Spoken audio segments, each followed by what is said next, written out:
उम्मीद है तमाम स्टूडेंट खैर आफियत से होंगे। आज की वीडियो में हम आपको बताएंगे कि क्लास 9th की मैथ के पेपर में आपने कौन सी गलतियां नहीं करनी, प्रेजेंटेशन कैसी होनी चाहिए ताकि आपके 75 में से 75। अक्सर होता है कि आप 75 मार्क्स का पेपर करते हैं लेकिन पेपर में नंबर आपके कम होते हैं। क्यों होते हैं? तो ये आपने आज वजूहत अच्छे से ज़रा इन गलतियों की निशानदेही कर लेनी है और फिर ये गलतियाँ नहीं करनी। तो चलिए जी, ये पेपर की पहली शीट है आपके और इसी तरह ही आपने इसको फिल करना है और इसमें जो पेपर कोड है इसको आपने बिल्कुल नहीं गलत लिखना, क्योंकि आपके एमसीक्यू जो हैं वो पेपर कोड के मुताबिक ही चेक किए जाते हैं। इसके बाद ये स्टूडेंट नेम है, इसी तरह आपने स्टूडेंट नेम लिखना है। और ये पेपर की दूसरी शीट है, दूसरी शीट में भी इसी तरह आपने लिखना है नाम। इम्तिहानी सेंटर जो है, इम्तिहानी सेंटर में आपने वही सेंटर लिखना है जहाँ पर आप पेपर दे रहे हैं। बाकी सारी चीज़ें ऐसे ही, और यहाँ पर आपके मार्क्स लगते हैं और ये भी इंशाल्लाह चेक वो भी जो इम्तिहान जो चेक करता है वो यहाँ पर लगाता है। इसके बाद ये पेपर है जी, यहाँ से आप लिखना शुरू करेंगे। तो पहले तो एमसीक्यूज़ की बात समझ लें कि एमसीक्यूज़ को आपने बबल से बाहर नहीं लेके जानी कोई भी चीज़, क्योंकि हाई अचीवर्स के जो पेपर होते हैं, हाई अचीवर्स से मुराद है जिनके नंबर 70 प्लस होते हैं, 70 प्लस, उनके पेपर ज़्यादा अच्छे से 2 बार चेक होते हैं। और जिनके 75 हों और उनको और ध्यान से चेक किया जाता है, लिहाजा एमसीक्यूज़ में कोई गलती नहीं होनी चाहिए। इसके बाद अगर बात करें सब्जेक्टिव टाइप में, यानी जब आपने लिखना शुरू करना है, उर्दू में आप लिख रहे हैं या इंग्लिश में, आप मैथ को कोई उनकी डेफिनेशन उर्दू में लिख रहे हैं या इंग्लिश में, तो आपने कैसे लिखना है जी। ये शॉर्ट 1 है, शॉर्ट 1 को आप देख रहे हैं तो इसी तरह आपने हेडिंग लिखनी है। आपसे अगर पूछी जाए कोई एग्जांपल या आपसे कोई डेफिनेशन, तारीफ़ पूछी जाए किसी भी चीज़ की, तो उसको आपने लिखना इस तरह है। इसके बाद ये दूसरा क्वेश्चन है और इसी तरह हेडिंग भी आपने लिखनी है जब तारीफ़ या एग्जाम्पल कोई पूछी जाए। अगर उसकी हेडिंग ना बन रही हो तो कोई मसला नहीं, आपने जस्ट नंबरिंग देनी और लिखनी है। और ये आप जो अंडरलाइन किया हुआ है इसका मतलब ये है कि आपने इनको जो डेफिनेशन है उसकी हेडिंग आपने इस तरह देनी है अगर लिखनी है तो। क्वेश्चन का नंबर जो है वो मार्कर से लिखना है और उसके बाद साइड पे लाइन आपकी सही है और उसके बाद जो क्वेश्चन जो आपने आंसर लिखना है उसका वो आपने ब्लू पेन से, बॉल पेन से, सॉरी इंक पेन से आपने, ब्लू इंक से आपने लिखना है, कोई और पेन भी आपने इस्तेमाल नहीं करना। इसके बाद सफ़ा अगर एंड हो रहा हो तो कोई क्वेश्चन आप शुरू करें तो कोशिश करें क्वेश्चन आपने इस सूरत में शुरू करना है कि उसकी 1 या 2 लाइन उस वहाँ से लिखनी शुरू कर दें। अक्सर होता ये है कि बच्चे हेडिंग यहाँ पर देते हैं, उसका आंसर लिखना दूसरी शीट से शुरू करते हैं, तो ये आपने बिल्कुल नहीं करना। और अब आ जाती है बात यहाँ पर कि ये आपने ग्रीन कलर में देख लिया होगा कि ये मार्किंग क्यों की है। तो आप जब पहला क्वेश्चन एंड हो जाए तो क्वेश्चन के बाद आपने कम से कम 1 लाइन छोड़नी है, क्योंकि इतनी शीट्स ज़रूर होती हैं कि आपका मैथ का पेपर आराम से पूरा उस पर आ सके।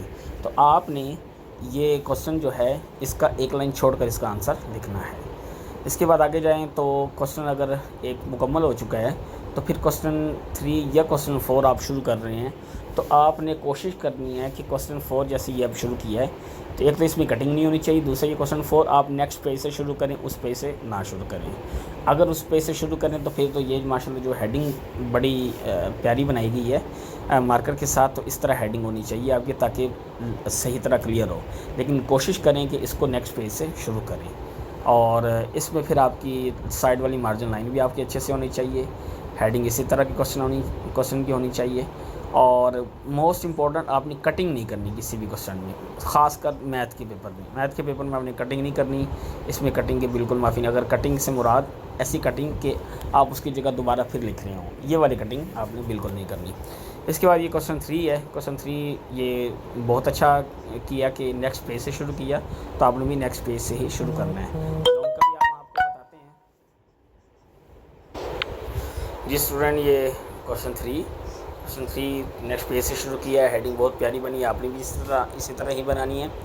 और इसमें कोशिश करनी है कि अच्छी तरह आपकी राइटिंग और साफ़ सुथरी हो, इसमें कोई भी गलती वगैरह, कोई भी ऐसा लफ्ज़ लिखें कि जो हाईलाइट ब्लर करे।